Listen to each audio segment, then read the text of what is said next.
Praise the Lord. Praise the Lord.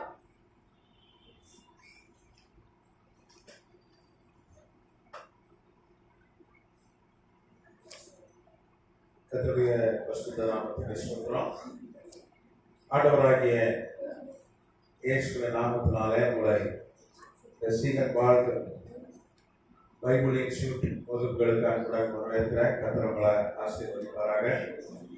மறுபடியும் நாம் ஒருவர் சந்திப்பது தேவனுடைய சுத்த கிருபை இறக்கம்.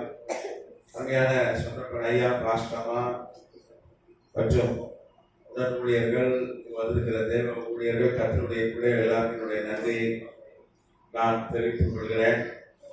கர்த்தர் உங்களை ஆசீர்வதிப்பாராக. நம்ம தானியேல் தீர்க்கதரிசி புஸ்தகத்தை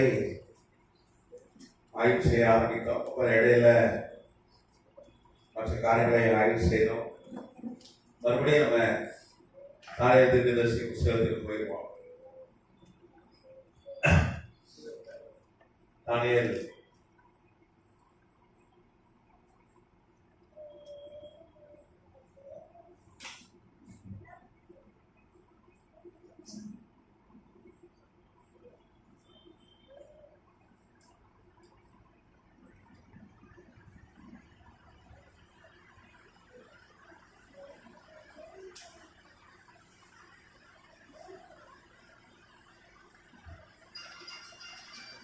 Prophet Daniel. Praise the Lord. தானியேல் 2ஆம் அதிகாரம்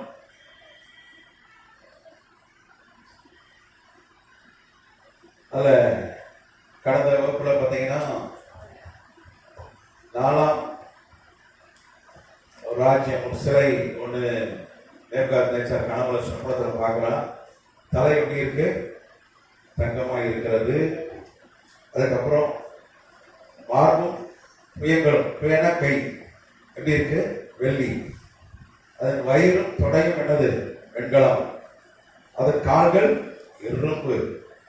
அதன் பாதங்கள் பாதி இரும்பும் பாதி களிமண்ணுமா இருந்தது. அப்ப நேபுகாத்நேச்சர் அந்த சிலை, அவ்வளவு பெரிய சிலையை பார்த்து கொண்டிருக்கும் போது கைகளால் பேர்க்கப்படாத ஒரு கல் அது பேர்ந்து உருண்டு வந்து அந்த சிலையை, அந்த இரும்பும் களிமண்ணுமாகிய அந்த பாதங்களில் மோதி, எங்க மோதுது? இரும்பும் களிமண்ணுமான அந்த பாதத்துல தான் மோதி அதுக்கப்புறம் அவைகளை நொறுக்கி போட்டது.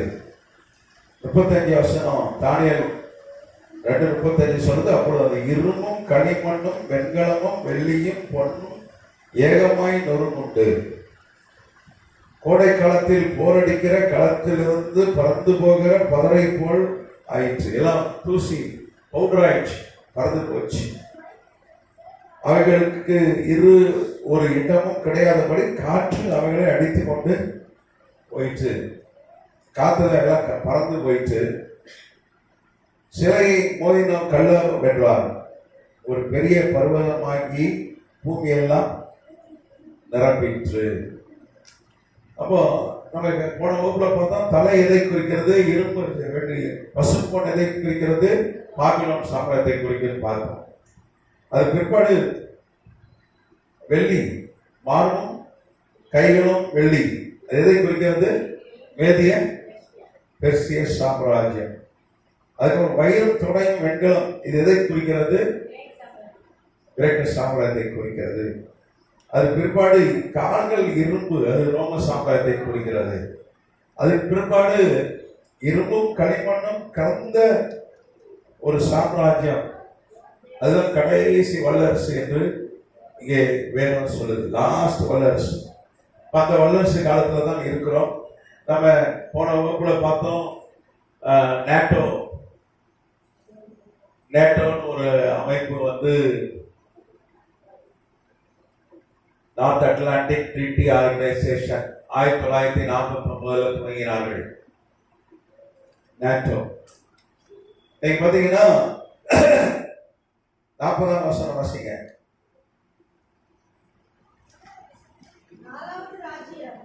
இரும்பை போல உயரமாய் இருக்கும். ஆ இரும்பு எல்லாவற்றிலும் ஆ, அப்படியே அது நொறுக்கி போடுகிறது. இரும்பை போல் அவைகளை எல்லாம் நொறுக்கி தகர்த்து அடுத்தது பாதங்களும் கால் விரல்களும் பாதி குயவனின் களிமண்ணும் பாதி இரும்புமாய் இருக்க நீ கண்டீரே. ஆ, அந்த ராஜ்யம் பிரிக்கப்படும். ஆகிலும் களிமண்ணோடு இரும்பு கலந்திருக்க நீ கண்டபடியே இரும்பினுடைய உறுதியில் கொஞ்சம் அதிலே இருக்கும். சரி. இங்கே வேதம் சொல்லுது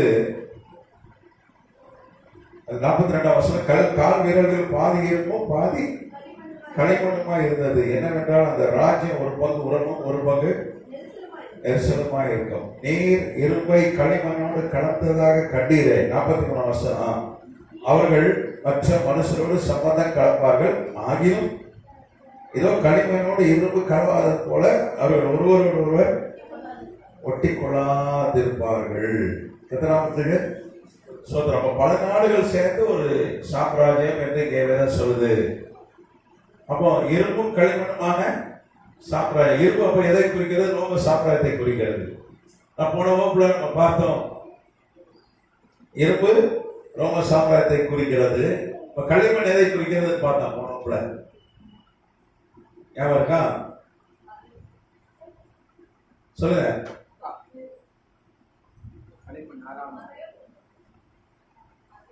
அதே நீங்க பாத்தீங்கன்னா, நான் எப்படி நீங்க அரேபியான்னு சொல்வீங்க? களிமண் தமிழ் பைபிள்ல களிமண் இருக்கு, இங்கிலீஷ் பைபிள்ல களிமண் இருக்கு. நீங்க எப்படி களிமண் சொல்வீங்க அப்படின்னு சொல்லி நீங்க கேட்கலாம். கேள்வி, அந்த களிமண் எப்படி அரேபியான்னு சொல்வீங்கன்னு கேட்கலாம். நீங்க பாத்தீங்கன்னா எபிரேய பைபிள்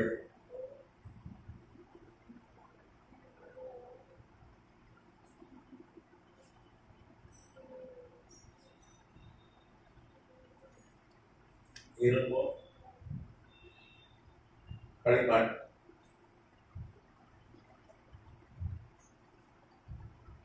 சாம்ராஜ்யம்.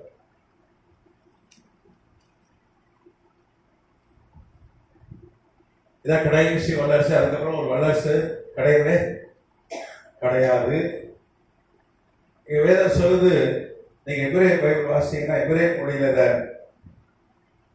இந்த தானியல் 2ஆம் அதிகாரம் 40ல இருந்து 43 வருஷம் வரைக்கும் வாசிங்கன்னா அங்கே அராப் என்கிற வார்த்தை பயன்படுத்தப்படுறது. களிமண்ணுக்கு என்ன பயன்படுத்தப்படுறது? எபிரேய பைபிள்.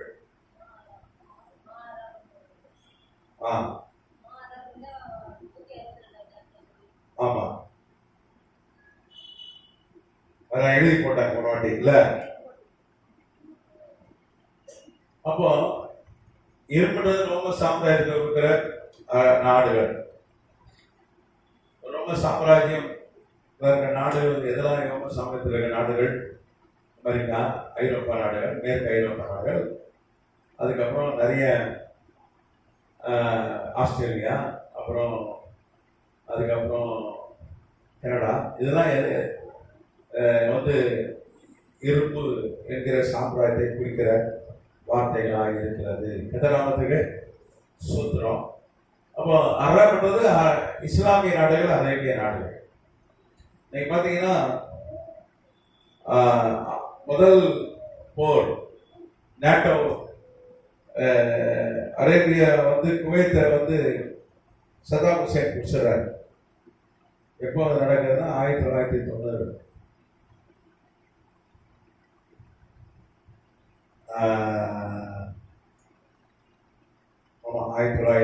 1990ல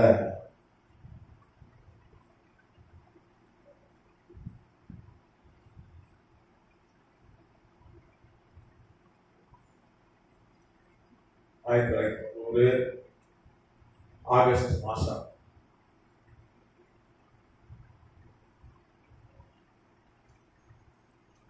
2ஆம் தேதி 2ஆம் நாள்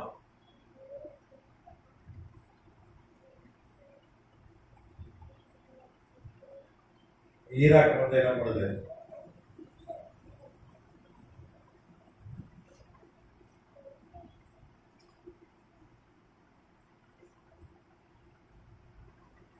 குவைத் என்ன நாடு? அரேபிய நாடு. குவைத்.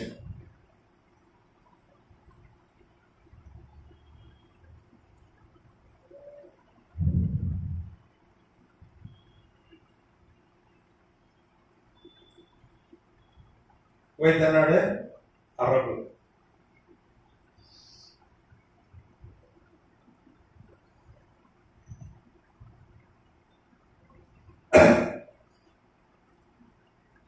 படையெடுக்கிறது. அதுக்கப்புறம் சதாம் ஹுசேன் அடங்கி, சதாம் ஹுசேன் தான் என்ன பண்றாரு? ஈராக் அதிபர்.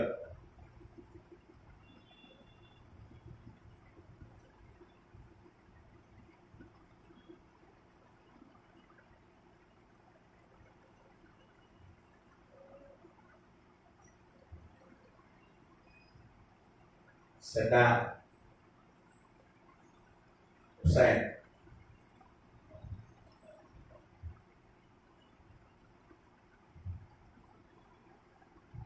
அவர்தான் இந்த ஈராக் குவைத்தை பிடித்த உடனே நேட்டோ படை என்ன பண்ணுது? அமெரிக்கா தலைமையில நேட்டோ படையெடுப்பு நடக்கிறது. கத்தராமத்துக்கு சுதந்திரம். அப்போ நேட்டோ படைகள் வந்து அமெரிக்கா அப்புறம் ஐரோப்பிய நாடுகள் நேட்டோ படைகள் வந்து மீட்டது குவைத்தை. அப்புறம் நேட்டோ படைகள் தலையிட்டு என்ன பண்ணுது? குவைத்தை மீட்டது. கத்தராமத்துக்கு சுதந்திரம். அப்பதான் நமக்கு நேட்டோ அப்படின்ற ஒரு அமைப்பு இருக்கிறது நிறைய உலகத்துல நிறைய நாடுகளுக்கு தெரிய வந்தது. ஏன்னா அரேபிய நாடு மேல கை வைத்த பொழுது அமெரிக்கா அதன் தலைமையில் இருக்கிற நேட்டோ நாட்டின் படைகள் என்ன பண்ணாங்க? வந்து சதாம் ஹுசேன் மீது போரிட்டு அதுக்கப்புறம் என்ன பண்ணாங்க? குவைத்தை மீட்டார்கள். அது காரணம் என்ன?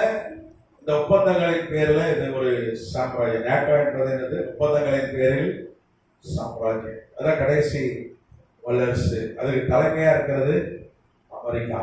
கத்தராமத்துக்கு சுதந்திரம். கூட யுக்ரைன் ரஷ்யா போற காரணம் என்ன? நேட்டோ கூட நான் சேர்றேன்னு சொன்னார். அதனாலதான் ரஷ்யா பயிற்சி சேர விட்ட ஆபத்து. சேர்ந்துட்டா மொத்த படைகள் வந்து நம்மளை அழிச்சிடும். ரஷ்யாவை அழிச்சு போட்டுரும். ஏன்னா நேட்டோ வந்து உலகத்திலே சக்தி வாய்ந்த ஒரு அமைப்பு, ஒரு வல்லரசு. அதுக்கு பயந்துதான் புட்டின் என்ன பண்ணார்? ஆரம்பத்திலே இதை என்ன பண்ணிடணும், கண்டிச்சு சொல்லிட்டு ஆரம்பத்திலே என்ன பண்ணார்? போர் வெடிச்சிச்சு. அப்போ கூட ரஷ்யாவில் 25 லட்சம் ராணுவ வீரர்கள் சேர்த்து போனதா ட்ரம்பே சொல்றாரு. அமெரிக்க அதிபர் ட்ரம்ப் சொல்றாரு, ரஷ்யாவில் 25 லட்சம் ராணுவ வீரர்கள் சேர்த்து போயிட்டாங்க. அது காரணம் நேட்டோ உதவி செய்தாங்க. யுக்ரைன் அதனாலதான் பிடிக்க முடியல. ஒரு சின்ன நாடு, ரொம்ப குட்டியோட நாடு. ரஷ்யா வந்து உலகத்துல 2வது சக்தி வாய்ந்த ஒரு நாடு, வல்லரசு. அடிக்கிற மாதிரி அடிச்சிடலாம், அடிக்க முடியல. காரணம் நேட்டோ என்ன பண்ணுது? அவங்களுக்கு பின்னணியில இருந்து உதவி செய்கிறது. கத்தராமத்துக்கு சுதந்திரம். அப்போ யுக்ரைன் மாத்திரம் அந்த நேட்டோல சேர்ந்திருந்தா ரஷ்யா மீது போர் தொடுத்திருப்பாங்க. நேட்டோ படைகள் வந்து ரஷ்யாவை அழித்து போட்டு ரஷ்யா மீது தாக்குதல் நடக்குது. ஏன்னா அவங்களுக்குள்ள ஒரு ஒப்பந்தம், மிலிட்டரி ஒப்பந்தம் நேட்டோ. அப்போ தானியல் வந்து அவன் சொல்ற இரும்பும் களிமண்ணுமான சாம்ராஜ்யம் எது? நேட்டோ. நேட்டோ தான் அங்கே அவன் குறிப்பிடுகிறான். கத்தராமத்துக்கு சுதந்திரம். இந்த நேட்டோவுடைய எப்போ ஆரம்பிக்கப்பட்டது? 1949 ஏப்ரல் 4.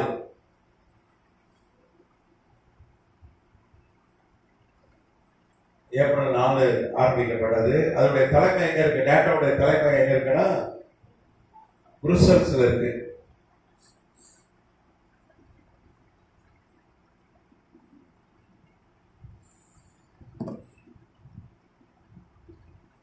பெல்ஜியம்.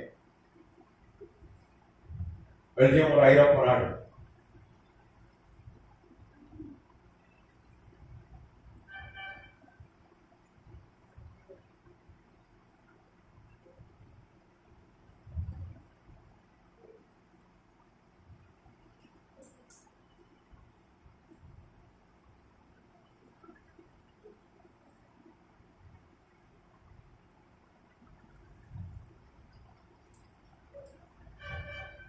அங்கே ஒரு ஹெட் ஆஃபீஸ் அங்கதான் இருக்கு, அங்கதான் இருக்கு. இது வரைக்கும் பார்த்தீங்கன்னா அவங்க, நான் சொன்னேன் 1990 முதல் நேட்டோ என்ன பண்ணுச்சு, ஈராக் மீது போர் தொடுத்தது என்று சொன்னேன். அப்புறம் 1992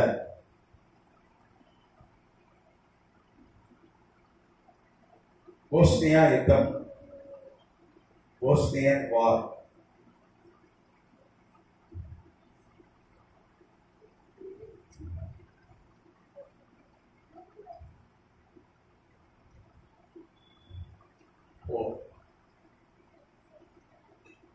இதன் விளைவா பார்த்தீங்கன்னா யூகோஸ்லேவியா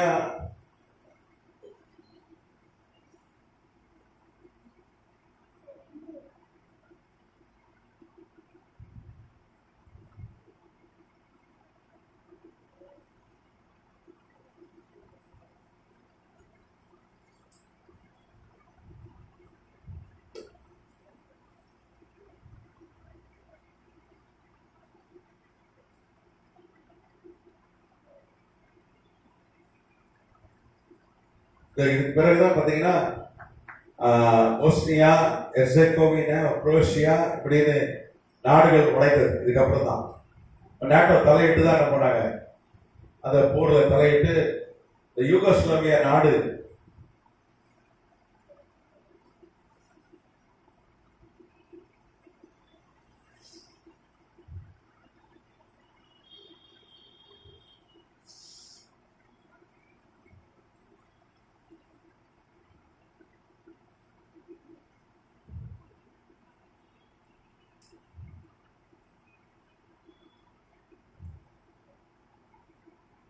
யூகோஸ்லாவியா பார்த்தீங்கன்னா நீங்க 6 நாடுகளின்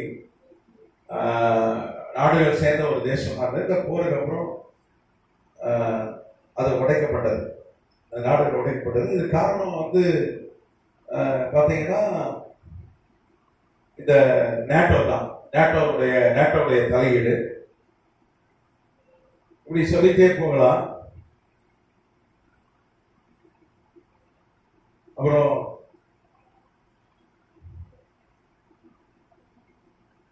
கொசோவா என்கிற 1998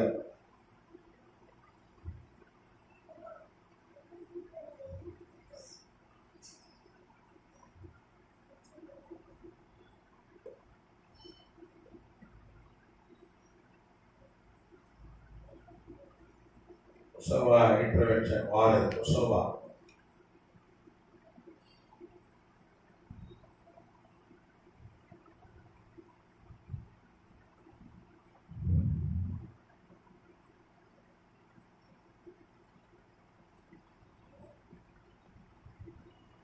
அதுக்கப்புறம் 2001 ஆப்கானிஸ்தான் தேசத்தை பிடிச்சது.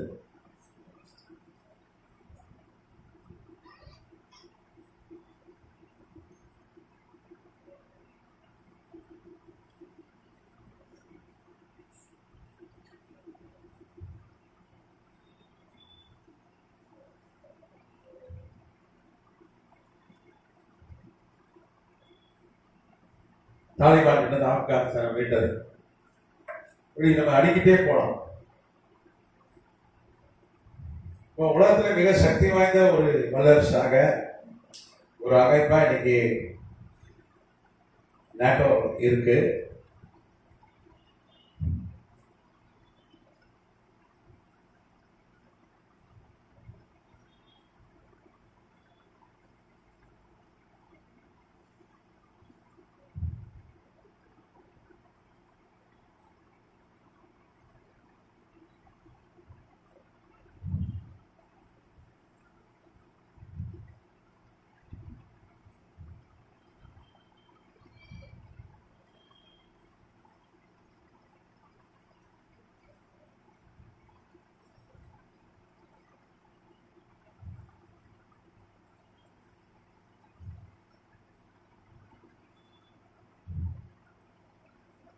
சரி, இந்த இதுதான் வந்து இரும்பும் களிமண்மான ஒரு சாம்பிராணி. இதைதான் அவன் பார்க்கிறான், தானியல் பார்க்கிறான். அப்போ இந்த நீங்க தானியல் 2ஆம் அதிகாரம் சொல்லுது 34 வசனம்.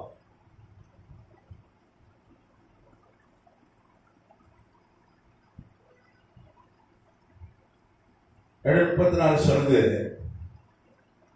கைகளால் பெயர்க்கப்படாத ஒரு கல், தானா ஒரு கல் பெயர்ந்து வந்து அது என்ன பண்ணுது, உருண்டு வந்து அந்த சிலையை இரும்பும் களிமண்ணுமாய் அந்த பாதங்களில் மோதி நொறுக்கி போடுச்சு. அப்போ ஒரு கல் வந்து தானாவே பிறந்து ஒரு கல் வருது, வந்து என்ன பண்ணுது, அந்த கல் என்ன பண்ணுது சொல்லுங்க. ஆமா, எங்க வந்து மோதுது, இந்த நேட்டம் மீது தான் மோதுகிறது. இந்த நேட்டம் மீது வந்து மோதி அந்த சாம்ராஜ்யத்தை தூள் தூளாக ஆக்கி போடுகிறது. இந்த கல்வி ஆண்டவராகிய இயேசு கிறிஸ்துவை குறிக்கிறது. வேதம் சொல்லுது, கண்மலையாகிய யார், கிறிஸ்துவ. என்ன வேதம் என்ன சொல்லுது சொல்லுங்க பாப்பா. கண்மலையாகிய கிறிஸ்து, அப்படிதானே? அவரே சொல்ற, இந்த கல் மேல் நொறுங்கி போவான். அவர்தான் வந்து கண்மலை என்று வேதம் சொல்லுது. நீங்க பாத்தீங்கன்னா வசனங்கள்லாம் எழுதி போறேன். மத்தேயு 16:18, அப்புறம் 1 கொரிந்தியர் 10:4. 1 கொரிந்தியர் 10:4 வாசிங்க. அதுக்கப்புறம் சங்கீதம் 18:2.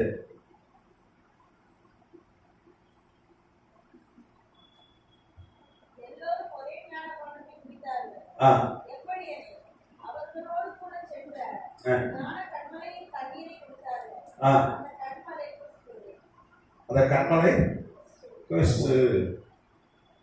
கிறிஸ்து தான் கண்மலை. நிறைய வசனங்கள் எழுதிட்டே போலாம். மத்தேயு 16:18, 1 கொரிந்தியர் 10:4 வாசனம், சங்கீதம் 18:2, சங்கீதம் 62:6-8, 30க்கும் மேற்பட்ட வசனங்கள் பைபிள்ல இருக்கு. எல்லாம் என்ன சொல்லுதுன்னா, கிறிஸ்து எப்படி இருக்கிறார், கண்மலைக்கு ஒப்பாய் இருக்கிறார், அடையாளப்பூர்வமாய் சொல்லப்பட்டிருக்கிறார். அப்ப அந்த கிறிஸ்து தான் அந்த கண்மலை, கைகளால் பெயர்க்கப்படாத தானா பெயர்ந்து வந்த ஒரு கல்.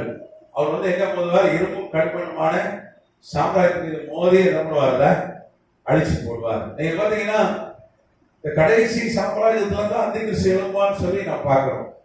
நீங்க வெளிப்படுத்தின விசேஷம் 19ஆம் அதிகாரம் பாத்தீங்கன்னா, ஆண்டவர் வந்து யுத்தம் பண்ணி என்ன பண்றாரு, அந்த கிறிஸ்துவை. அதுக்கப்புறம் கள்ள தீர்க்கதரிசி எங்க போடுறாரு, அக்கினி கடல்ல போடுறாரு. வெளிப்படுத்தின விசேஷம் 19ஆம் அதிகாரம் 11ஆம் வசனம். வெளிப்படுத்தின விசேஷம் 19:11.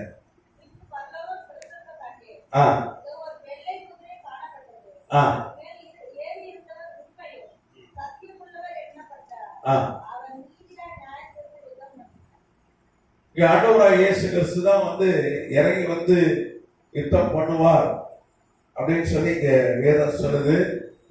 அவர் என்ன பண்ணுவார்னா, 19ஆம் வசனம் வாசிங்க. 19.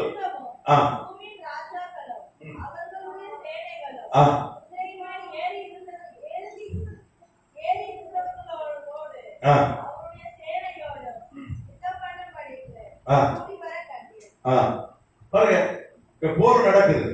ஆண்டவராகிய இயேசு கிறிஸ்து தலைமையில ஒரு பெரிய சேனை வருது, அந்த கிறிஸ்து தலைமையிலே ஒரு பெரிய சேனை வருகிறது, போர் நடக்கிறது. 20ஆம் வசனம், அப்பொழுது மிருகம் பிடிக்கப்பட்டது.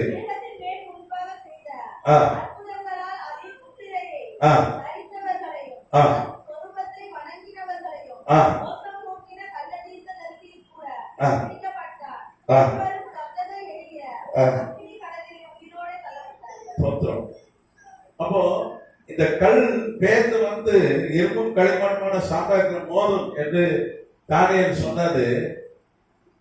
தானியேல் 2:34 வாசிக்கிறோம். அதே இதுதான் வெளிப்படுத்தின விஷயம் 19 சொல்லுது. இந்த கல் கண்மலை ஆகிய கிறிஸ்து. அவர் வந்து என்ன பண்ணுவார்? அந்தி கிறிஸ்துவோடும் அவருடைய சேனைகள் தான் நேட்டோ படைகளோடு யுத்தம் பண்ணுவார். இரும்பு களிமண்மான சாம்ராஜ்யத்தோட யுத்தம் பண்ணி என்ன பண்ணுவார்? அழித்து போடுவார். அதுக்கப்புறம் இந்த பூமி எங்க அந்த கல் என்ன ஆயிடுமா? தானியேல் தீர்க்கதரிசி புத்தகம் 2ஆம் அதிகாரம் சொல்லுது.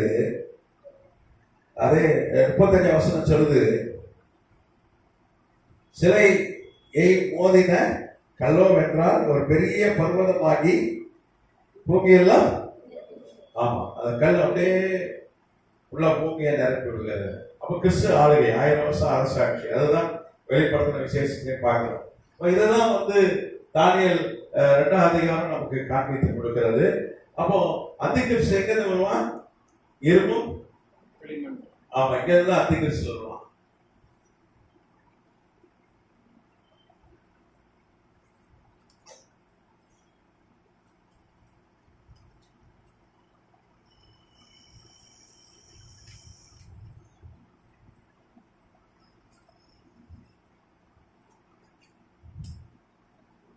அதிகரிச்சு எங்கிருந்து வருவான்?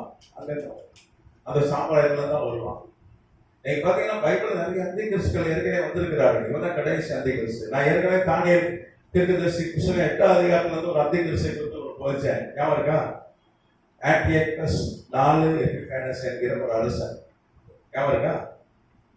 நீங்க சிஸ்டர் நீங்க வந்து அந்த கிளாஸ்க்கு வரல. அவன் வந்து 6 வருஷத்துக்கு மேல இந்த பூமியை ஆட்சி செய்தான். கிரேக்க அரசன். அதை நான் பிறகு நான் உங்களுக்கு கற்றுக் கொள்கிறேன். அவன் வந்து தன்னுடைய சிலையை கொண்டு போய் வச்சுட்டான் தேவாலயத்துல. இஸ்ரேல் தேவாலயத்தை வைத்து விட்டு அதை வணங்க சொன்னான்னு சொல்லி அது தானியேல் தீர்க்கதரிசனம் அவருடைய நிறைவேற்றி அதுக்கு ஆதாரங்கள், வரலாற்று, அதுக்குரிய சான்றுகள், தொல்லியல் துறை ஆய்வுலாம் நம்ம ஏற்கனவே ஆமா பார்த்தோம். ஆமா, அப்போ அந்த உலகத்தை ஆட்சி செய்யற முதல் அந்தி கிறிஸ்து பாத்தீங்கன்னா அவன் கிறிஸ்துவுக்கு முன் ஒரு 200 ஆண்டுகளுக்கு முன்பாக வந்தான். ஒரு 200 ஆண்டுகளுக்கு முன்பாக வந்தவன் கிறிஸ்து பிறக்கிறதுக்கு முன்னாடி.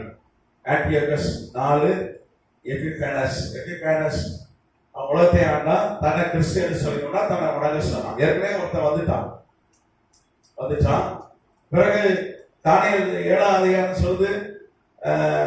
தானியேல் 7ஆம் அதிகாரத்தில் பார்க்கிறோம். அதுக்கப்புறம் அந்தி கிறிஸ்துக்கள் தோன்றுவார்கள் அப்படின்னு சொல்றான் தானியேல். அவன் யார சொன்னான்? இந்த போப்மார்கள், அந்த காலத்தில் இருந்த போப்மார்களை சொன்னான். அதையும் நம்ம ஆய்வு செய்தோம். நீங்க பாத்தீங்கன்னா தானியேல் 7ஆம் அதிகாரம் 8ஆம் வசனம் சொல்லுது. தானியேல் 7:8 அந்த கொம்புகளை நான் கவனித்திருக்கையில் இதோ அவர்களுக்கிடையே வேறொரு சின்ன கொம்பு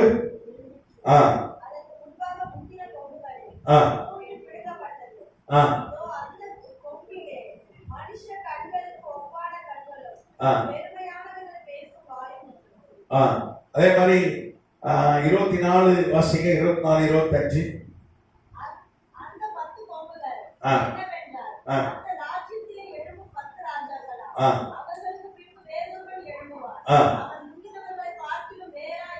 முந்தினவர்களை பார்க்கலும் வேறா இருந்து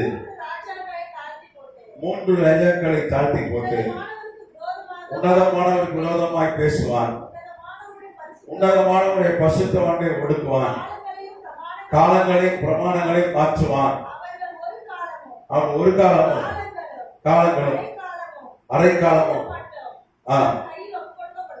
இங்கே ஒரு காலம்ன்றது 1 வருஷம், காலங்கள் என்றது 2 வருஷம், அரை காலம்ன்றது 6 மாசம். அப்ப 3 வருடங்கள் வந்து அந்தி கிறிஸ்துக்கள் ஆட்சி செய்வார்கள் என்று இங்கே சொல்லப்பட்டிருக்கு. அப்போ இங்கே பல அந்தி கிறிஸ்துக்கள் இங்கே சொல்லப்பட்டிருக்கு. அவர்கள் ஒரு காலங்களும் அரை காலமும் செல்லும் மட்டும் அவன் கையில ஒப்பு கொடுக்கப்படுவார்கள். அப்போ நீங்க பாத்தீங்கன்னா இந்த அந்தி கிறிஸ்துகளும் வந்துட்டாங்க. நீங்க பாத்தீங்கன்னா 538 கிபி இது கிறிஸ்துவுக்கு நடந்தது.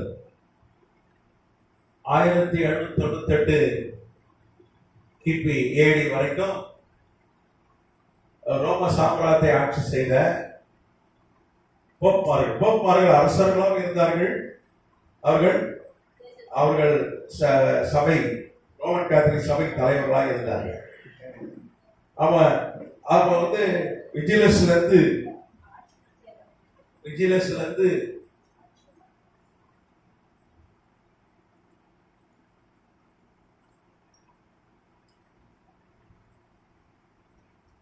பயஸ் 6 வரைக்கும்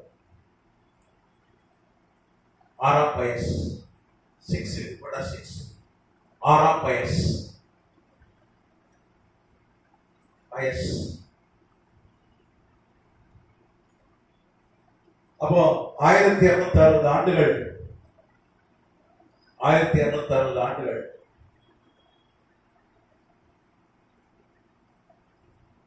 ஏன்னா வேத சொல்றது 3.5 வருஷம் 1260 நாள். தீர்க்க தரிசனத்துல, அதாவது குறிப்பா அந்த தானிய தீர்க்க தரிசனத்துல ஒரு நாள் என்பது ஒரு வருடம். 1260 ஆண்டுகள் ஆண்டுட்டாங்க. அவர்களுக்காக கிறிஸ்டியன் அழைத்துக் கொண்டார்கள். இந்த வரலாறு நான் உங்களுக்கு ஏற்கனவே கற்பித்து கொடுத்துட்டேன். ஞாபகம் இருக்கா? கற்றுட்டானா ஒரு வாட்டி திருப்பி நினைப்பேன். அப்படின்னு வரல வந்தீங்களா? சரி. 535 கிபி வரைக்கும் 535 ஏடி வரைக்கும் ஜஸ்டினியன் ஒரு ராஜா இருந்தான். ரோம பேரரசு 4ஆம் நூற்றாண்டுல கிறிஸ்தவ சம்பிரதாயம் மாறிட்டு எப்படி மாறிச்சுன்னு உங்களுக்கு சொன்னேன். கான்ஸ்டன்டைன் ஒருத்தர் பிடிச்சிட்டான். ரோம ஒரு கிறிஸ்தவ அரசன். ஆண்டவர் இயேசு கிறிஸ்து குயித்து வந்த இயேசு இந்த கண்ணால தரிசிச்சவன். ஆண்டவர் அவனோட பேசினா அந்த வரலாறு தான் உங்களுக்கு சொல்லியிருக்கிறேன். கர்த்தர் அவனுக்காக யுத்தம் பண்ணி அவனை கொண்டு போய் ரோம சிங்காசனத்தில் உட்கார வைத்தார். அவன் இருக்கிற காலையில ஒழிச்சு போட்டான். அதுக்கப்புறம் 430 மரியாள் வணக்கம் சபைக்குள்ள வந்தது. அது வரைக்கும் மரியாள் வணக்கம் சபையில இல்லை, தூய சபையா இருந்தது. நான் ஏற்கனவே சொன்னேன், எபேசு பட்டணத்துல அவர்கள் ஒரு மாநாடு நடத்தினார்கள், கிறிஸ்தவ மாநாடு. அதில் சிறில்னு ஒரு ஊழியக்காரன் கள்ள அவன் தலைமையில, நெஸ்டோரியஸ் என்கிற ஊழியர் தலைமையில் நடந்தது. ராஜா அதை நடத்தினான். ராஜா என்ன பண்றான்? அதை நடத்துறான். 2ஆம் தியோடோசியஸ் என்கிற அரசன் நடத்துறான். 2nd Theodosius நடத்துறான். அப்போ இந்த சிறில் என்ன சொல்றான்? மரியாள் யோவான் 2ஆம் அதிகாரத்தில் போட்டிருக்கு. முதல் அற்புதம் நடக்கும்போது மரியாள்கிட்ட தான் வந்து பேசினாங்க. அந்த அம்மா தான் பறித்து பேசிச்சு, அற்புதம் நடந்தது அப்படின்றதுனால இப்போ வந்து நம்ம யாரை நோக்கி ஜெபிக்கணும்? ஃபர்ஸ்ட் மரியாள். இயேசுகிட்டே ஜெபம் பண்ணோம், மரியாதையும் ஜெபம் பண்ணணும்னு சொல்லி அந்த அந்த ஒரு தீர்மானத்தை கொண்டு தான் அரசன் அதை ஆதரித்தான். எல்லாரும் ஓட்டு போட்டு ஆதரித்தார்கள். ஆனால் நெஸ்டோரியஸ் என்கிற ஒரு ஆள் மாத்திரம் தான் இதை எதிர்த்தான். அவனுக்கு பெரிய கொலை மிரட்டல் வந்து அந்த கொலை செய்ய வழி தேடினார்கள். அவன் காட்டிலையும் புகையிலையும் மழையிலையும் ஒளிந்தது. இன்னைக்கு ஆதி திருச்சபை, நம்மளும் ஆதி திருச்சபை மக்களா இருக்கிறோம், பெந்தெகோஸ்தே சபை மக்களா இருக்கிறோம், அப்போஸ்தல சபை மக்களா இருக்கிறோம். காரணம் யாரு? நெஸ்டோரியஸ் தான். அவன் தான் ராஜா பொன்னாலும் பரவாயில்ல என்னை எதிர்த்தான். ராஜாவை சத்தியத்துக்காக நான் நிற்பேன் அப்படின்னு சொன்னான். யாரா இருந்தாலும் எனக்கு கவலை இல்லை.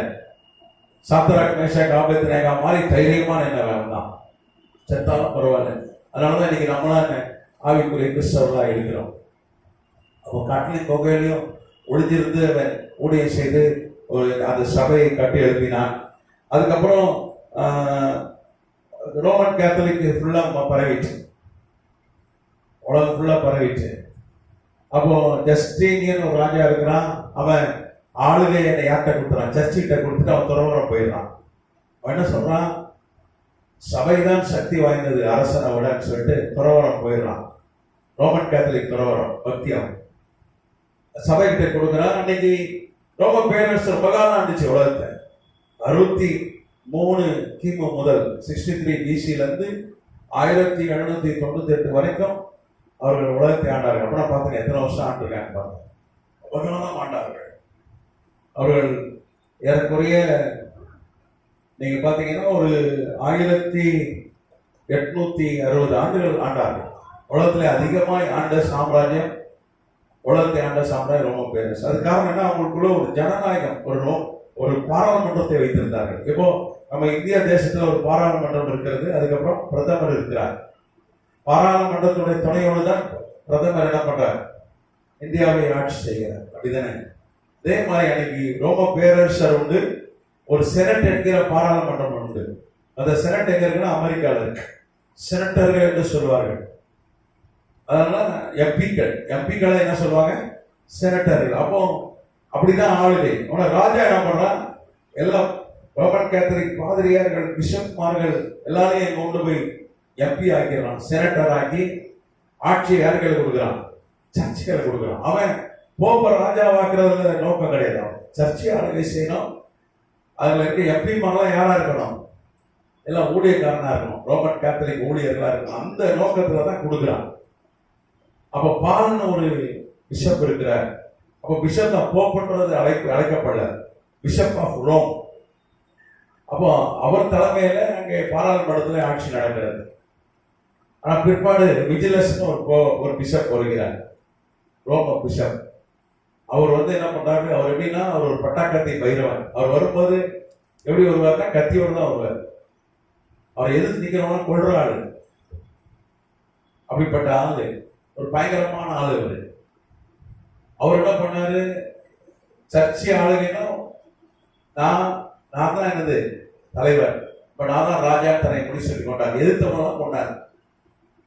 ஒரு ரோம சாம்ராஜ்யத்தில் இருக்கிற ரோம சாம்ராஜ்யம் உலகம் ஃபுல்லா இருந்தாங்க. 10 பிரிவுகளை பிரித்து ஆளுகை செய்தார்கள். நிர்வாகத்துக்காக 10 சாம்ராஜ்யம் பிரித்து ஆளுகை செய்தார்கள். அன்னைக்கு பார்த்தீங்கன்னா வெருளி, அதுக்கப்புறம் ஆஸ்ட்ரோகேத், அதுக்கப்புறம் வேண்டல் போன்ற சாம்ராஜ்யங்கள்லாம் அன்னைக்கு இருந்தது. எல்லாம் பழைய பேர் அந்த காலத்துல. இப்பதானே புது புது பேர் சொல்லி அழைக்கிறோம். ஒரு காலத்துல இங்கிலாந்துடைய பேர் ஆங்கிலோ சாக்சன், பிரான்ஸுடைய பேர் கால், ஜெர்மனியுடைய பேர் அல்மனி. அப்படிதானே? இப்பதான் புதுசா புது புது பேர். நமக்கு தெரிஞ்சு பாம்பே தான் சொன்னோம். இப்ப என்ன சொல்லுது, மும்பை. கல்கட்டா அப்படின்னா என்ன, கொல்கத்தா என்னது சொல்றான். பெங்களூர்னு சொன்னோம், பெங்களூரு அப்படி ஆயிடுச்சு, மாறிடுச்சு. சென்னை, மெட்ராஸ் வந்து எனக்கு தெரிஞ்சு நாங்கள் மெட்ராஸுக்கு போறோம். வட இந்தியாவிலே மதராசி தான் சொல்லுவாங்க. நம்மள தமிழ்நாட்டில் வந்தா என்ன சொல்லுவான், மதராசி அப்படின்வான். ஆனா இப்ப நமக்கு என்னாச்சு, சென்னை.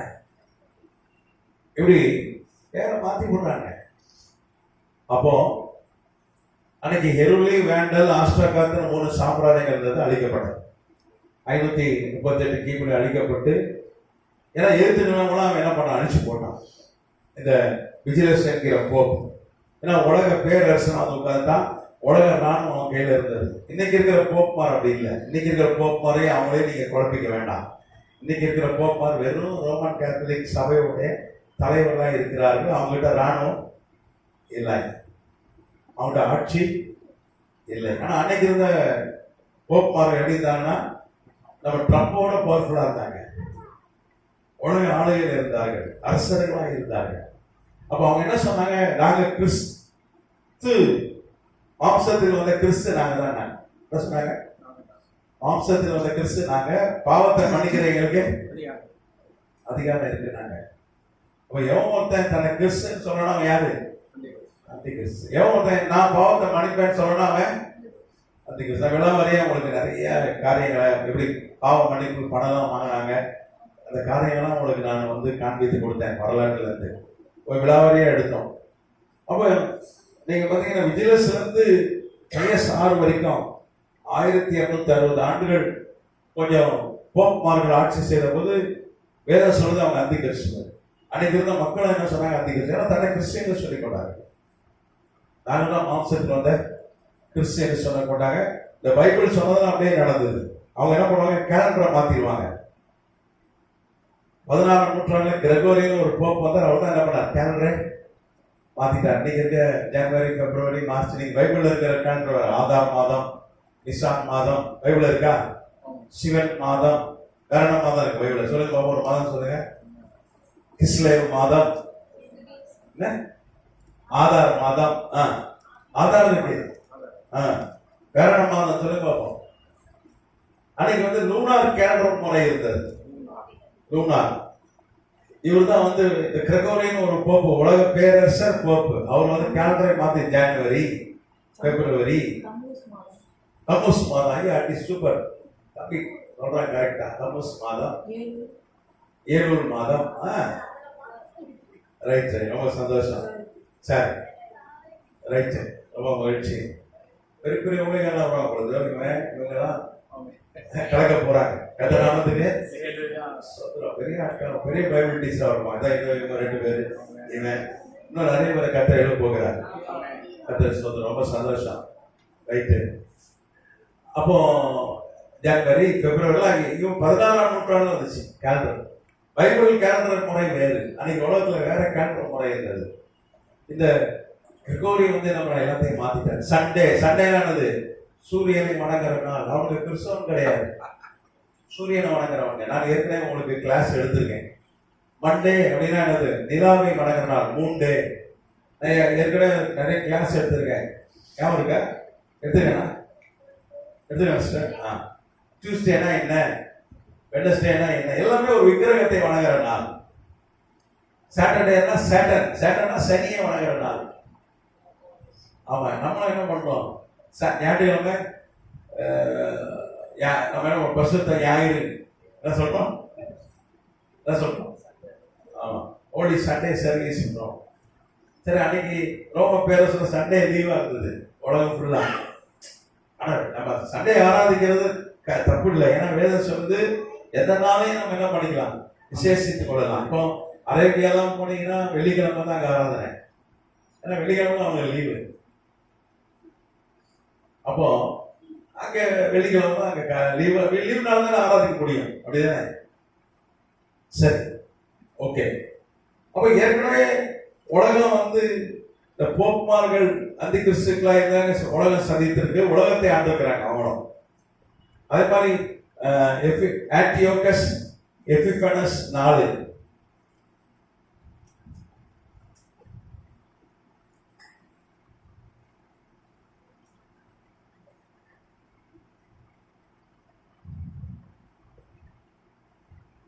ஆன்டியோகஸ் 4 எபிஃபனஸ்.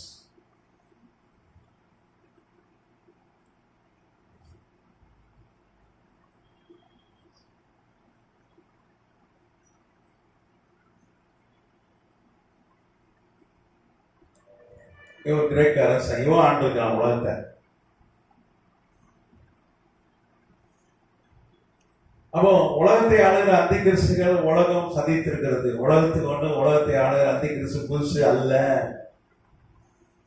ஏற்கனவே ஒருத்தன் உலகத்தை ஆண்டான். ஆண்டோட இயேசு கிறிஸ்து வந்து பிறக்கிறதுக்கு 200 வருஷத்துக்கு முன்னாடி ஒருத்தன் அந்தி கிறிஸ்து வெளிப்பட்டு நான் தான் கடவுள்னு உலகத்தை ஆண்டாவன். அதுக்கப்புறம் இவர்கள் உலகத்தை ஆண்டார்கள். ஒரு 1260 வருஷம் உலகத்தை ஆண்டார்கள் அந்தி கிறிஸ்துகள். கடைசியா ஒரு அந்தி கிறிஸ்துவை குறித்து தான் நாம் பார்க்கணும். இரும்பும் களிமண்ணுமான சாம்பிராயத்திலிருந்து அவன் எழுப்புவான். கத்தநாமத்துக்கு சோத்திரம். அவன் தான் முத்திரை போடணுவான். புரியுதா? அவன் தான் தேவாலயம் கட்டுக்கிறவன் வருவான். கத்தநாமத்துக்கு சோத்திரம். நீங்க பாத்தீங்கன்னா வாசிக்கலாம். தானியேல் 9ஆம் அதிகாரம் 27ஆம் வசனம்.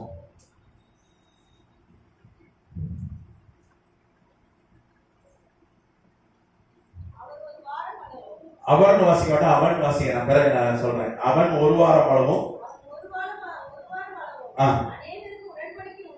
உடன்படிக்கையை உறுதிப்படுத்தி அந்த வாரம் பாதி சென்ற போது வழியை காணிக்கையும் ஒளி பண்ணுவான் கூடாது, பண்ணுவான். அருவருப்பான செட்டைகளோட பாலாக்கிரம் வந்து இறங்குவான். நிர்ணயிக்கப்பட்டிருக்கிற நெருங்குளம் பாலாக்கிரம் மேல் தீர் மட்டும் சொரியும் என்றான். இங்கே தானியேல் சொல்றான், அவன் தேவாலயம் கட்டுக்கிறவனா வருவான். பாலாக்கிற அருவருப்பு அந்தி கிறிஸ்துன்னு சொல்றான். எப்படி வருவான்னா, தானியேல் 29-28 ஒரு வாரம் அளவு என்ன பண்ணுவான்? உடன்படிக்கை போடுவான். எவ்வளவு உடன்படிக்கை போடுவான்? ஒரு வாரம்.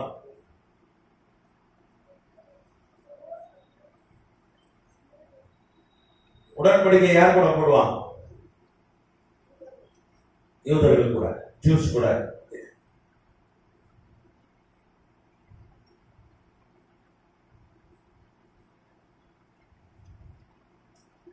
ஒரு வாரம், 1 வீக். நீங்க பாத்தீங்கன்னா ஒரு வாரம் எத்தனை நாள்? 7 நாள். இந்த இந்த தானியல் தீர்க்க தரிசனத்துல அது குறிப்பா இந்த அதிகாரத்துல ஒரு நாள் என்பது ஒரு வருடம், அப்போ 7 வருடம். 7 வருஷம் இஸ்ரேலோட ஒப்பந்தம் போடுவான். ஒப்பந்தம் போட்டுட்டு என்ன பண்ணுவான்? தேவாலயம் கட்டுவான். அதுக்கப்புறம் அந்த வாரம் பாதி சென்ற போது, பாதினா வாரத்துக்கு பாதினா எத்தனை? 3 வருஷம். வாரத்தின் பாதி, ஆஃப் த வீக், 3 நாள் இஸ் ஈக்குவல் டு 3 வருடம். எல்லாத்துலயும் ஒரு நாள் ஒரு வருஷத்தை குறிக்கல. நீங்க பாத்தீங்கன்னா ஹீப்ரு பைபிள் வாசிங்க ரொம்ப தெளிவா இருக்கும். வருஷன்ற வார்த்தை தான் பயன்படுத்தப்படுறது. எபிரேய பைபிள் வாசி காட்டுறேன்.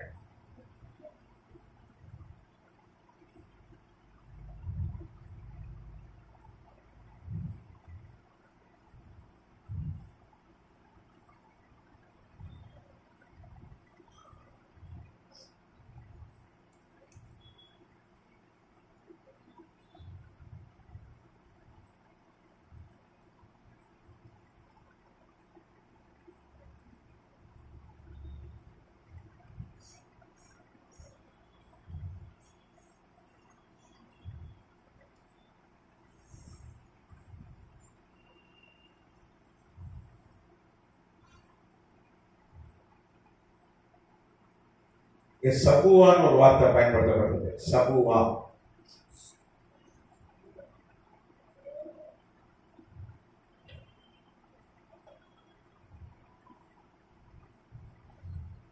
ஒரு வாரம்ன்றது என்ன போட்டிருக்கு? சபுவா.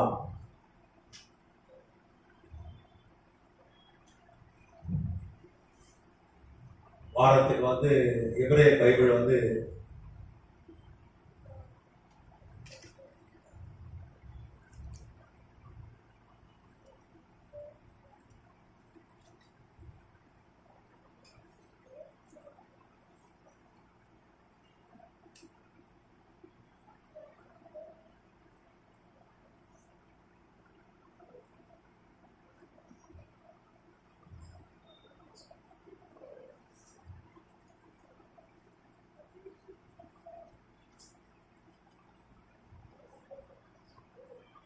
இதான் பாட்டு. சபுஆ.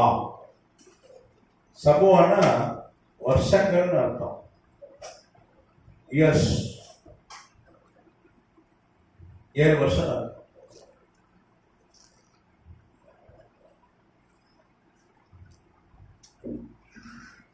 இது எபிரேயம்.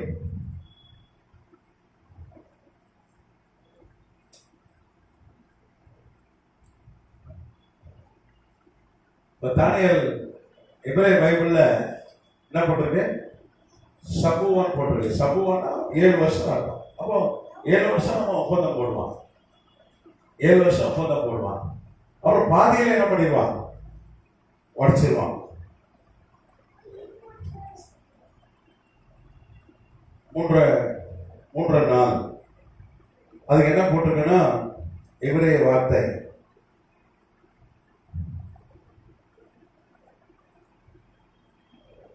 சபுவா.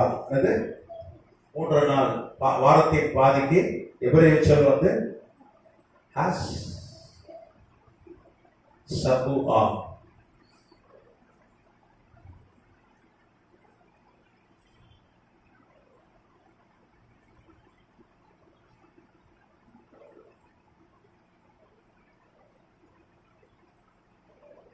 நான் மேல ஏன் கோபம் போடுறேன்னா, எபிரேயத்தை இங்கிலீஷ்ல எழுதும் போது அது ஒரு மரபு. கோடு போட்டு எழுதணும். அதனால நான் இப்படி கோடு போடுறேன். நீங்க என்னடா மேல ஒரு கோடு போடுறாரு, கீழே ஒரு கோடு போடுறாருன்னா, எபிரேயத்தை தமிழ் எழுதும் போது கோடு போட்டு எழுதுறது ஒரு மரபு. சரியா?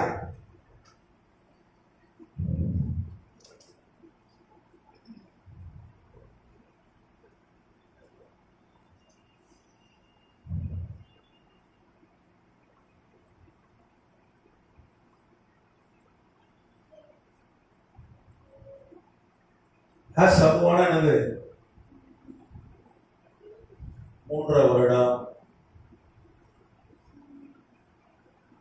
இது எபிரேய பைபிள், இதுவும் எபிரேயம். எபிரேய பைபிள் நம்ம தமிழ் பைபிள் 7 வாரம் இருக்கிறது. இப்ப 7 வாரம் ஒப்பந்தம் போடுவான் அப்படின்னா 7 வருஷம் ஒப்பந்தம் போடுவான் சபுவா. அப்புறம் 3 வருஷத்துல என்ன பண்ணிடுவான், தேவாலயம் கட்டிடுவான். நீங்க பாத்தீங்கன்னா தேவாலயம் கட்டுறதுக்கு லேண்ட் ரெடி. ஏன்னா அவன் தேவாலயம் கட்டுறவன தான் வருவான் அப்படின்னு தானியேல் 9ஆம் அதிகாரத்துல பார்க்கிறோம். ஆண்டவரே சொல்றார், இதே காரியத்தை தான் ஆண்டவர் சொல்றார். இந்த பூமியில அவர் மனிதனா இருந்த போது ஆண்டவராக இயேசு கிறிஸ்து சொல்றாரு, அந்த வாசல்லாம் மத்தேயு 24:15, மத்தேயு 24:15, மேலும் பாழாக்குற அருவருப்பை குறித்து தானியேல் தீர்க்கதரிசி சொல்லி இருக்கிறானே, வாசிக்கிறவன் சிந்திக்க கடவன். நீங்க அதை பரிசுத்த ஸ்தலத்தில் நிற்க காணும் போது யூதேயாவில் இருக்கிறவன் மலைகளுக்கு ஓடி போக கடவர்கள். ஆண்டவர் சொல்றார், அவன் வந்து தேவாலயத்தில் வந்து உட்கார்ந்துருவான். தானியேல் சொன்ன அதே யாரு, பாழாக்குற அருவருப்பு. ஆண்டவரும் சொல்றார் மத்தேயு 24:15. ஆண்டவர் அதை உறுதி செய்யறார். அப்ப அவன் தேவாலயம் கட்டிட்டு என்ன பண்ணிடுவான், தேவாலயத்துல வந்து உட்கார்ந்துருவான். நீங்க தெசலோனிக்கேயருக்கு எழுதின நிருபம், அப்போஸ்தலனாகிய பவுல் தெசலோனிக்கேயருக்கு எழுதின நிருபம் 2ஆம் நிருபம், 2 தெசலோனிக்கேயர் 2ஆம் அதிகாரம் 4ஆம் வசனம். 2 தெசலோனிக்கேயர் 2:4. அவன் எதிர்த்து நிற்கிறவனாயும் தேவன் எண்ணப்படுவது எதுவோ ஆராதிக்கப்படுவது எதுவோ அவை எல்லாவற்றுக்கும் மேலாக தன்னை உயர்த்துகிறவனாயும் தேவனுடைய ஆலயத்தில் தேவன் போல் உட்கார்ந்து தன்னை தானே தேவன் என்று காண்பிக்கிறவனாயும் இருப்பான். இங்கே 2 தெசலோனிக்கேயர் 2:4 வருஷம் எழுதி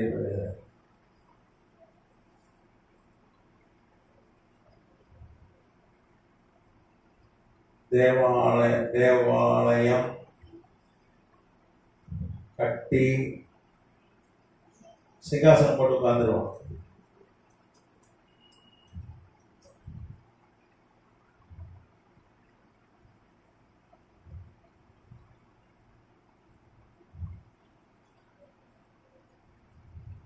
அப்போ இரும்பும் களிமணமான ஒரு சாம்ராஜ்ய கடைசி வல்லரசு, அதுல இருந்து ஒரு தலைவர் எழுப்புவான்.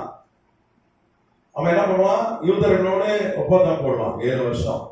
இப்போவே பார்த்தீங்கன்னா இரும்பு களிமண சாம்ராஜ்யத்துடைய தலைவர், நான் சொன்ன களிமண் என்பது எபிரேய பைபிள் அரபு நாடுகளை குறிக்கிறது, நேட்டோ அமைப்பை குறிக்கிறது. நேட்டோவின் தலைமை அமெரிக்கா. அதே மாதிரி நம்ம ட்ரம்ப்பும் சரி, அப்புறம் கமலா ஹாரிஸும் சரி என்ன சொன்னாங்க, நாங்க தேவாலயம் கட்டுவோம்.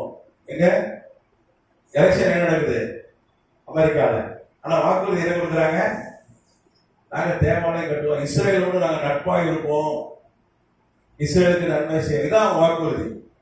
அமெரிக்காவில் அப்படி வாக்குறுதி கொடுத்தாருன்னா ஜெயிக்க முடியும். ஏன்னா யூதர்கள் தான் அங்கே வெற்றி வாய்ப்பை நிர்ணயம் பண்ணுகிறார்கள், அவங்க தான் பணம் கொடுக்குறான்.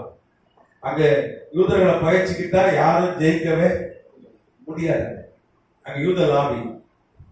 அதனால அங்க வாக்குறுதிலாம் என்ன, ட்ரம்ப் போன வாட்டி வந்தாரு ஜனாதிபதி, அவர் சொன்னார் எஸ்ரேமை தலைநகராக அறிவிப்பேன், தேவாலயம் கட்டுவேன்னு சொன்னார். அவரை கொண்டாந்தாங்க, எஸ்ரேமை தலைநகர் அறிவிச்சேன். இன்னைக்கு இஸ்ரேலுக்கு எஸ்ரேம் தான் தலைநகரம். 2016 ஜெயிச்சு வந்தாரு. வந்தவொடனே சொன்னாரு இஸ்ரேலுக்கு எஸ்ரேம் தான் தலைநகரம். எங்க இத எம்பசி, எங்களுடைய ஹை கமிஷன், எங்களுடைய தூதரகத்தை எங்க பண்றோம் அங்க மாத்தணும்னு சொன்ன உடனே 32 நாடுகள் உடனே மாத்திட்டாங்க. அதுக்கு முன்னாடி இஸ்ரேலுடைய தலைநகர் எதுவா இருந்தது, டெல் அவிவ். ஏன்னா மீகால நம்ம வாசிக்கிறோம், சகரியால வாசிக்கிறோம், மறுபடியும் இஸ்ரேலுக்கு ஆமா ஆமா திரும்ப வரும், எருசலேம் தலைநகரம் வரும் சொல்லப்பட்ட தீர்க்கதரிசனம் ட்ரம்பை கொண்டு கர்த்தர் நிறைவேற்றினார். இப்ப ட்ரம்ப் ஆட்சி முடிவுக்குள்ள என்ன பண்ணாரு, இடத்தையும் பாக போயிடும் பண்ணி ரிஜிஸ்டர் பண்ணார். நீங்க பாத்தீங்கன்னா 8ஆம் நூற்றாண்டுல 705 காலிஃப் ஓமர், நான் ஏற்கனவே கிளாஸ் எடுத்திருக்கேன், நோட்ஸ்லாம் கொடுத்திருக்கிறேன். காலிஃப் ஓமர் என்கிற அரேபிய அரசன் முகமது நபி அவர்களுடைய பேரர், அவங்க வந்து எருசலேமை பிடிச்சிட்டான். பிடிச்சி அங்கே தேவாலயம் இருந்த இடம் 35 ஏக்கர் இடம். அன்னைக்கு வந்து ரோமன் கேத்தலிக் சர்ச் இருந்தது இல்லை, தேவாலயம் எப்போது இடிக்கப்பட்டது? 70 கிபி ரோமர்கள் டைட்டஸ் தாங்க வந்து இடித்து போட்டார்கள். ஒரு கல் மேல் ஒரு கல் இடிச்சு போட்டாங்க. அப்புறம் காலியா இருந்தது. அந்த இடத்துல அவன் என்ன பண்றான்? ஹேட்ரியன் என்கிற அரசன் தான் சிலையை வச்சிடறான். அப்புறம் ஜூபிட்டர் சிலையை வச்சிடறான். அதுக்கப்புறம் கிறிஸ்தவ சாம்ராஜ்யம் மாறின பிறகு மரியாள் உடைய சர்ச் ஆஃப் மேரி அங்க இருந்தது, ரோமன் கேத்தலிக் சர்ச். இந்த அரேபியர்கள் வந்து இஸ்லாமை பிடித்தோன்னா அதை இடிச்சுட்டு அல்-அக்ஷா அப்படின்னு ஒரு மசூதி கட்டுகிறாரு 35 ஏக்கர் இடத்துல. அது தேவாலயம் இந்த இடத்த விட்டுட்டு காலியா இருக்க பாருங்க ஃப்ரண்ட். இப்ப இங்க சபை இருக்கு, காலியா இடம் இருக்கு, பார்க்கிங் வண்டி விடும். அதே மாதிரி அன்னைக்கு பெரிய இடம் தேவாலயத்துக்கு வெளியே 35 ஏக்கருக்கு நிறைய இடம் காலி விட்டு தான் கட்டினாங்க. காரணம் சமஸ்த இஸ்ரேல் அங்க கூடணும், மக்கள் வந்தா கூடணும், அதுக்காக காலி இடம் வைத்திருந்தார்கள். அந்த காலி இடத்துல தான் அவன் தேவாலயம் கட்டி மசூதி கட்டியிருக்கிறான். ஆனா தேவாலயம் இடம் காலியா இருக்கு. அவையெல்லாம் பேசி ட்ரம்ப் தான் பேச்சு வார்த்தை பண்ண. அவர் தான் 8 போரை நிறுத்திட்டேன்றாரு. இப்போ அவர் சும்மாவே இருக்க மாட்டார். ட்ரம்ப் தான் ஏதாவது பண்ணிக்கிட்டே இருப்பார். அவர் ஒரு நல்ல சிறந்த தலைவர். அதனால எல்லா நாடும் நீ கூப்பிட்டு, முஸ்லீம் நாடு, அரேபிய நாடு எல்லாத்தையும் கூப்பிட்டு அவர் சொன்னா கேட்பான். கர்த்தனை உலகத்துல அவர் யார் சொன்னாலும் கேட்க மாட்டா. ட்ரம்ப் சொன்னா கேட்பானா? உலக வளர்ச்சி நேட்டோடைய தலைவர் பகிர்ச்சிக்க முடியாது, யாராலையும் வாய் தர முடியாது. உலக சக்தி வாய்ந்த தலைவர் வல்லரசு. அதனால கூப்பிட்டு ஒப்பந்தம் போட்டார். வாய்ப்பு அது பேர் ஆபிரகாம் அக்காட், ஆபிரகாம் ஒப்பந்தம். பாதி பாதியை பிரிச்சுட்டாங்க. நீங்க ஒரு 17 ஏக்கர் வச்சுக்கீங்க, காலியா இருக்க எடுத்தா என்ன பண்ணிருங்க, யூதருக்கு கொடுத்துருங்க. ஏன்னா இப்போ ஐநா சபையுடைய கட்டுப்பாட்டுல இருக்கு அந்த சொத்து. அல்-அக்ஷா மசூதி இப்ப போர் எல்லாமே சுத்தி தான். இப்ப நடக்கிற போர்லாம் அதனாலதான். இப்போ ட்ரம்ப் என்ன சொல்லிட்டாரு? நான் தேவாலயம் கட்டுவேன், தோத்து போயிட்டாரு. இப்பவும் கட்டுவேன்னு சொல்றாரு. ஆனா ஒரே போரா இருக்கு, குழப்பமா இருக்கு, சமாதானமான கட்டிடுறேன்றாரு. ஆனா கட்டுறதுக்கு எந்த ஆட்சேபமும் இல்லை. இஸ்லாமிய நாடுகளும் ஒத்து கைது போட்டாங்க. சவுதி அரேபியாவுடைய வக்ஃப் வாரியம் தான் அதை நிர்வாகப்படுது. ஒரு காலத்துல ஜோர்டான் வக்ஃப் வாரியம் நிர்வாகப்பட இப்ப தேவாலயம் கட்டுறதுக்காக நிர்வாகம் மாத்தியாச்சு. 1983 டெம்பிள் இன்ஸ்டியூட் 1983 டெம்பிள் இன்ஸ்டியூட் ஒரு அமைப்பை ஏற்படுத்தி எல்லாருடைய வச்சிருக்கான். பலி செலுத்திருக்க அந்த சிகப்பு கடாரி, அந்த ரெட் ஹெய்ஃபர், அந்த சிகப்பு கடாரி கூட கொண்டாந்துட்டான். எல்லாம் தங்க வச்சிருக்கேன், ட்ரெஸ் தச்சுட்டான், இசைக்கருவி தச்சாச்சு, பாத்திரங்கள்லாம் ரெடி பண்ணியாச்சு, ஆசாரியானவங்க நீ வச்சாச்சு, தேவியெல்லாம் ரெடியா இருக்கான். இடம் கட்சியா கட்டிடுவாங்க. நீ கட்டணும் ஒரு 200 லட்சம் கோடி ஆகும். எவ்வளவு ஆகும்? 200 லட்சம் கோடி. எல்லாம் வச்சிருக்கான் கையில, எல்லாம் இருக்கு. இப்போ ட்ரம்ப் கட்டுக்கான கட்டிடுவான். ஆனா இப்ப சொல்ல முடியல, சூழ்நிலை சரியில்லை. ஆனா ஒரு யூதர் ஜனாதிபதி, அமெரிக்கா ஜனாதிபதி வந்தா என்ன பண்ணுவாங்க? கட்டுகையானா கட்டுவான், துடுக்கணும். சரி சொன்னா நான் நிக்கிறேன், கட்டுங்க. 3 வருஷத்துக்கு கட்டிடுவாங்க. பிரம்மாண்டம். ஏன்னா டெக்னாலஜி ரொம்ப வளர்ந்துருக்கு, கடகடன்னு கட்டிடுவான். கட்டி முடிச்சவனா அங்க வந்து உட்கார்ந்து 4ஆம் கிறிஸ்து மேசியாண்டுருவான். அது வரைக்கும் எல்லாரும் அமெரிக்கா ஜனாதிபதியை தான் பார்ப்பாங்க. 3 வருஷம் தன்னை அந்தி கிறிஸ்துவை வெளிப்படுத்த மாட்டான். 3 வருஷம் கழிச்சு நம்ம நினைப்போம் அமெரிக்கா ஜனாதிபதி அவன் என்ன பேர்ல வருவான்னு நமக்கு தெரியல. அவன் ஒரு யூதன். ஏன்னா அமெரிக்கா யூதர்கள் தான் அரசியல் இருக்கிறாங்க, சக்தி வாய்ந்த. இன்னைக்கு ஒரு 8 பேருக்கு அடுத்த ஜனாதிபதி போட்டிக்கு. ஒருவேளை அடுத்த ஜனாதிபதி யூதன் வந்துடலாம், மட்டும் தேவாலயம் கட்டிடலாம். 3 வருஷம் நல்லவனா தான் அடிப்பான். யூதர்கள் அவனை போட்டுவார்கள். யார் தேவாலயம் கட்டுறானோ அவன் தலையை தூக்கி வச்சு ஆடுவான். இன்னைக்கு அமெரிக்கா அதிபர் ட்ரம்ப் தலையில தூக்கி வச்சு ஆடுறான். அங்க பிள்ளை பிறந்தா ட்ரம்ப் தான் பேர் வைக்கிறான். அங்க கோலன் ஹைட்டு, கோலன் குன்றுகள் இடம் இருக்கு, அதுக்கு ட்ரம்ப் குன்றுகள் பேர் வச்சுட்டான். அந்த குன்றுகள் தான் 2000 பண்ணி நம்ம போன வகுப்புல பார்த்தோமோ, அந்த கெஸ்டோம், ஆமா லேகியன் பிசாசு, அந்த குன்றுல இருந்து தான் 2000 பண்ணி அந்த கல்லையை கடல் உள்ள வந்து செத்து போச்சு. அந்த குன்றுக்கு என்ன பேர் வச்சிருக்காங்க? ட்ரம்ப் குன்றுகள். ட்ரம்ப்பும் அப்படியே ஒரு பெரிய அவங்களுக்கு அமெரிக்காவில் ரொம்ப பாசம். அமெரிக்கா இறங்குறைய இஸ்ரேல் அமெரிக்காவுடைய நாட்டுல ஒரு மாநிலம் மாதிரி தான் இருக்கு. அப்போ தேவாலயம் கட்டுகிறவனாய் ஒரு யூதன் வருவான். இந்த நேட்டோல இருந்து, நேட்டோவே தலைமை அமெரிக்கா தான், அமெரிக்கா தான் தலைமை வருவான். அவன் தேவாலயம் கட்டுகிறவனா வருவான். அவன் தான் அந்தி கிறிஸ்து. சரி, இது தொடர்ச்சியை நம்ம அடுத்த வகுப்புல பார்க்கலாம். ஏதாவது கேள்வி இருந்தா கேளுங்க. ஏதாவது கேள்வி இருக்கா? ஏதாவது கேள்வி இருக்கா? நம்ம நாடு நேட்டோட சேரல. நம்மளை சேர்க்க மாட்டீங்க, சேர்க்க மாட்டீங்க, என்ன பண்றது? நம்ம அவன் இஷ்டம் சேர முடியாது, அவன் ஒத்துக்கிட்டாதான் சேர முடியாது. யுக்ரைன் சேர்க்க மாட்டீங்க, யுக்ரைன் கேட்குது என்ன சேர்த்துங்கன்னு சொல்லுது.